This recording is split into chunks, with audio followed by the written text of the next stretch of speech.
Good afternoon students. आज का हमारा टॉपिक है इंश्योरेंस सर्विसेज। अभी इंश्योरेंस सर्विसेज क्या होता है, देखिए इंश्योरेंस जैसे हम लोग इंश्योरेंस कराते हैं, पॉलिसी कराते हैं ना, वही इंश्योरेंस सर्विसेज है। तो इंश्योरेंस भी क्या एक तरह का सर्विसेज है। Insurance is a contract between insurer and insured. अब देखिए इंश्योरेंस क्या होता है, दो लोग के बीच में होता है, कंपनी और जो जो करवा रहा है।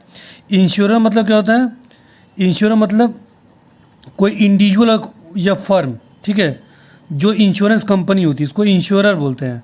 इंश्योर्ड मतलब जो इंश्योरेंस कराता है। जैसे मान लीजिए हम बजाज अलायंस LIC में गए तो LIC से इंश्योरेंस हो जाएगी और इंश्योर्ड कौन हो जाएंगे, हम हो जाएंगे, क्योंकि मुझे पॉलिसी लेना है, ठीक है।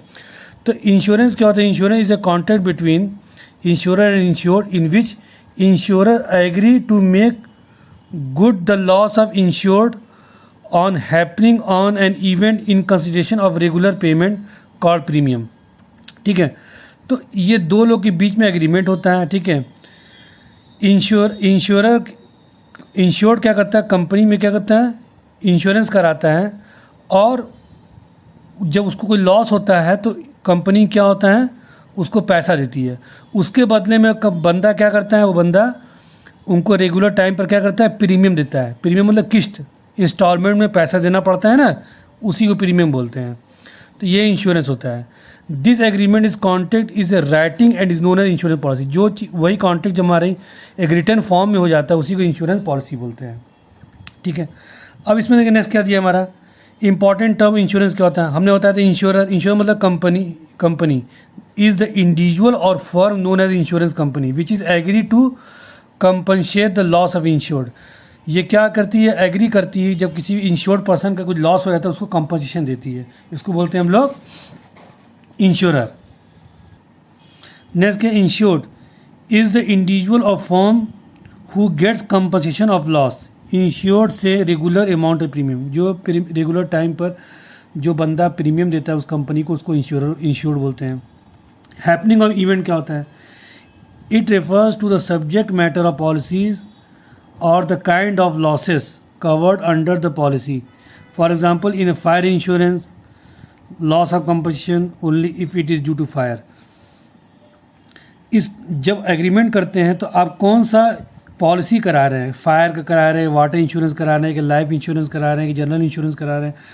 तो आप अगर फायर इंश्योरेंस कराते हैं कि अगर कल को उस कंपनी में किसी कंपनी, आपकी कंपनी है, आपने इंश्योरेंस कराया और उस कंपनी में आग लग गई तो आग के जो जितना नुकसान हो आपको पैसा मिलेगा। तो ये कह रहा है कि हैपनिंग ऑफ द इवेंट वो उससे रिलेटेड होना चाहिए। जैसे मान लिया आपका कोई गोडाउन है, ठीक है, आपने फायर इंश्योरेंस दिया हुआ है और पता चला आपके गोदाम में कुछ पानी से पूरा अनाज ख़राब हो गया, सड़ गया, एकदम ख़राब हो गया, तो आपको पैसा नहीं मिलेगा। क्यों? क्योंकि आग नहीं लगी थी, पानी से ख़राब हुआ है। तो जो जिससे इंश्योरेंस कराएंगे उसी चीज़ से उसका कंपनसेशन मिलता है अगर उससे लॉस होता है तो। प्रीमियम बताया तो जो आप रेगुलर टाइम पर क्या करते हैं, हाफ ईयरली, क्वार्टरली, एनुअली, जो आप पैसा देते हैं उस कंपनी को इंश्योरेंस का, उसको बोलते हैं प्रीमियम बोलते हैं। इसे क्लियर? नेक्स्ट है हमारा, अब हम पढ़ेंगे प्रिंसिपल ऑफ इंश्योरेंस। पहला हमारा क्या है, principle of utmost good faith. ये कह रहा है कि जब इंश्योर पर्सन, इंश्योरेंस कंपनी, जब दोनों के बीच में इंश्योरेंस होता है तो दोनों के बीच में क्या होना, दोनों का कॉन्फिडेंस लेवल बहुत ही एक दूसरे कॉन्फिडेंस के साथ होना चाहिए और एक दूसरे के साथ सही तरीके से होना चाहिए, कोई चीटिंग नहीं होना चाहिए। इंश्योरेंस कंपनी जब इंश्योर करता है किसी पर्सन का तो वो पर्सन को नहीं कुछ छिपाना चाहिए, जो चीज़ रियलिटी वो चीज़ बताना चाहिए, तभी तो वो कंपनी वाला इंश्योरेंस करेगा। कल को अगर मिसचीफ हो गया, कुछ गलती हो गया तो आपको पैसा नहीं मिलेगा। उसी के पॉइंट में कंपनी भी जब इंश्योरेंस करती है किसी पर्सन का, ठीक है, तो उसको पैसा लेना होता है तो वो भी अपनी पॉलिसी के बारे में क्लियर बताना चाहिए कि कल को आपको नुकसान होगा तो हम इतना पैसा हम आपको देंगे। तो ये कह रहा है, ये principle of utmost good faith होना चाहिए, एक दूसरे को सब कुछ डिटेल बताना चाहिए, क्लियर बताना चाहिए, ये चीज़ मेरे पास फैक्ट है, जिसमें लिखा हुआ है according to this principle insurance is a contract based on faith. भरोसे पर होना चाहिए। द इंश्योर्ड मतलब बंदा, जैसे मैं हो गया, कोई भी मान आप हो गए, and insurance company must disclose all the material facts to each other. एक दूसरे से करना चाहिए। Both the party should not hide any fact related to insurance policy, दोनों को एक दूसरे से नहीं करना चाहिए। From each other if the insured hides any material fact from the insurance company and later on the insurance company know about it, then he can refuse to pay commission। अगर मान लिया आपने कुछ छिपा दिया, अब बाद में कंपनी पता चलेगा आपने कुछ छिपाया, तो आपको पैसा देने से इनकार कर देगा। तो ये ओवरऑल ही समझ लीजिए कि प्रिंसिपल ऑफ अटमोस्ट गुड्स कि चाहे कंपनी को हो चाहे पर्सन, उनको हर बात हम क्लियर बताना चाहिए कि मेरा इतना माल है, मेरी इतनी जगह है, ठीक है। कंपनी बताना चाहिए कि अगर आपको फायदा नुकसान हो इतना पैसा देंगे, ठीक है। कोई चीटिंग नहीं होती, छिपा देते हैं, ठीक है, कि कल कंपनी में आग लगवा करके पैसा कमाने चक्कर में पड़ जाते हैं, ऐसा नहीं होना चाहिए सब चीज़। ये सब डिस्क्लोज पूरा क्लियर होना चाहिए जो चीज़ फैक्ट है। नेक्स्ट है हमारा insurance of insurable interest. Insurable of insurable interest मतलब ये कह रहा है कि जो बंदा जिससे उससे रिलेटेड है उसी का उससे इंश्योरेंस होना चाहिए। ऐसा है कि नहीं कि आप अननोन पर्सन का ही या स्ट्रेंज का, किसी अजनबी का आप इंश्योरेंस करा रहे हैं, ऐसे नहीं।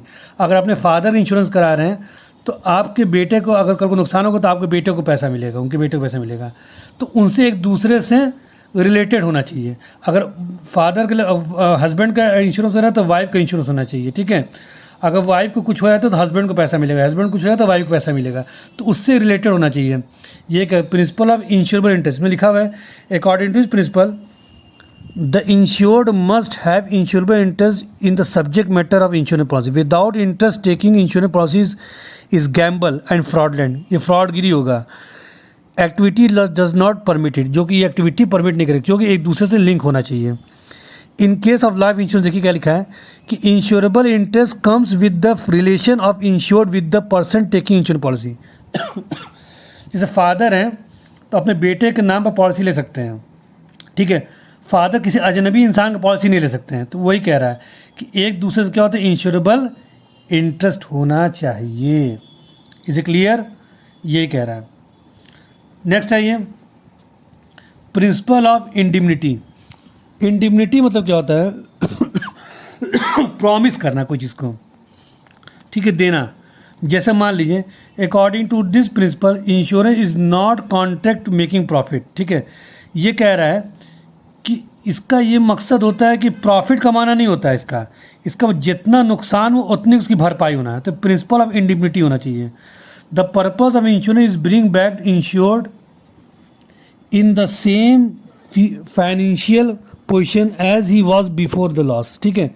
एग्जाम्पल लिखा है कि एक कोई फैक्ट्री 2 लाख का इंश्योरेंस लिया, फायर इंश्योरेंस लिया, ठीक है, और उसको नुकसान क्या होता है 1 लाख का होता है। तो कंपनी उसको कितना कंपनसेशन देगी, 1 ही लाख देगी, उसको 2 लाख का नहीं देगी।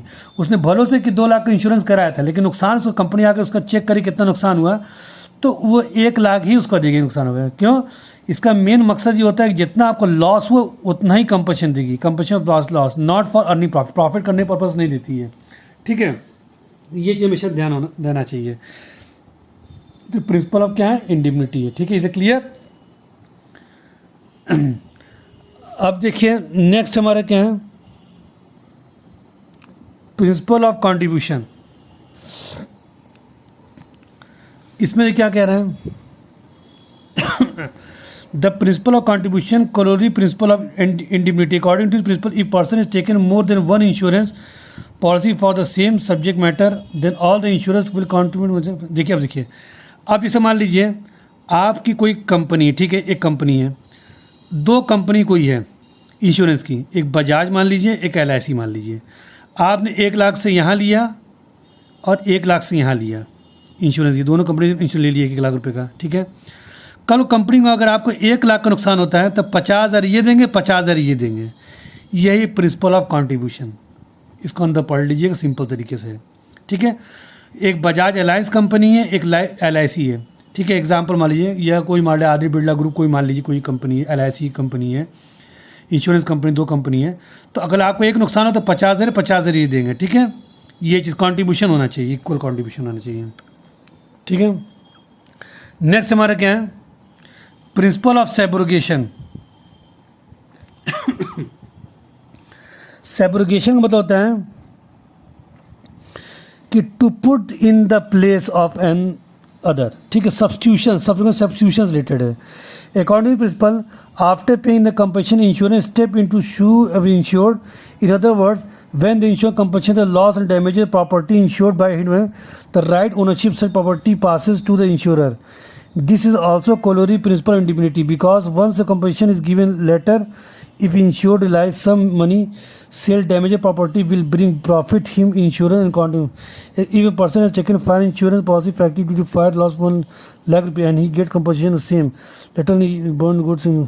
अच्छा देखिए इसमें क्या कह रहा है, सेब्रोगेशन का मतलब समझिए क्या है कि मान लीजिए कोई एक कंपनी, ठीक है, कंपनी ने 2 लाख का इंश्योरेंस कराया, कंपनी कितना कराया, 2 लाख का इंश्योरेंस कराया, ठीक है, कंपनी का 1 लाख का नुकसान हो गया, ठीक है, 1 लाख का क्या हो गया, नुकसान हो गया, तो इंश्योरेंस कंपनी आई और आपको क्या दी, 1 लाख रुपए दे देगी, 1 लाख रुपए क्या कर देगी, दे देगी, और जो जला हुआ सामान को उठा के लेके जाएगी, उसमें से चेक करेगी कुछ बच गया, तो पता चला कि इसमें से 10,000 को सामान बच गया, तो वो आपको पैसा नहीं देगी, वो अपने पास क्या कर लेगी, उसको बेच करके रख लेगी। इसी को बोलते हैं प्रिंसिपल ऑफ सेब्रोगेशन, ठीक है।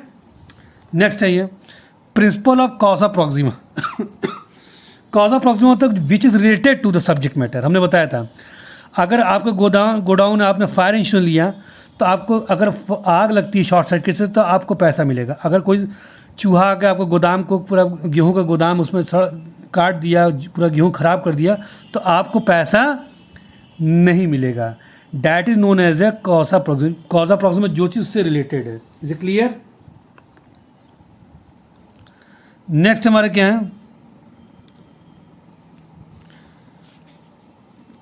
Principle of mitigation of loss. According to this principle, insured must take care of property subject matter insurance same. अब ये कह रहा है मिटिगेशन मतलब क्या ना, कहना मतलब कि try to stop any loss. मतलब कि अगर हम पॉलिसी लिए हैं, कल को मेरे आग लग जाती है, तो हम ही नहीं कि बैठे हुए आग लग रहा है तो लगने दो, हमें पैसा मिल जाएगा, नहीं। ये कहता है कि अगर आग लगी तो आप उसको बुझाने की कोशिश कीजिए। इंश्योरेंस कंपनी आएगी, उसको चेक कर, जितना नुकसान होगा आपको पैसा दे देगी। ये नहीं कि हमने 10 लाख इंश्योरेंस करा लिया है, आग लग गई, लगने दो भाई, जल जाए नुकसान, हमें 10 लाख तो मिल ही जाएगा। ऐसा नहीं होना चाहिए। तो प्रिंसिपल ऑफ मिटिगेशन लॉस मतलब क्या ना कि इसको ट्राई करना, जो रोकने की कोशिश करना है, ताकि हम कुछ चीज़ को क्या कर सकें, हम सेव कर सकें। That is known as a principle of mitigation of loss. Student इसको आप डिटेल पढ़ लीजिए, हमने समझा दिया सिंपल वे में तरीके से, ठीक है। तो इसको देख लीजिए, बाकी नेक्स्ट टॉपिक हम पढ़ेंगे। Thank you.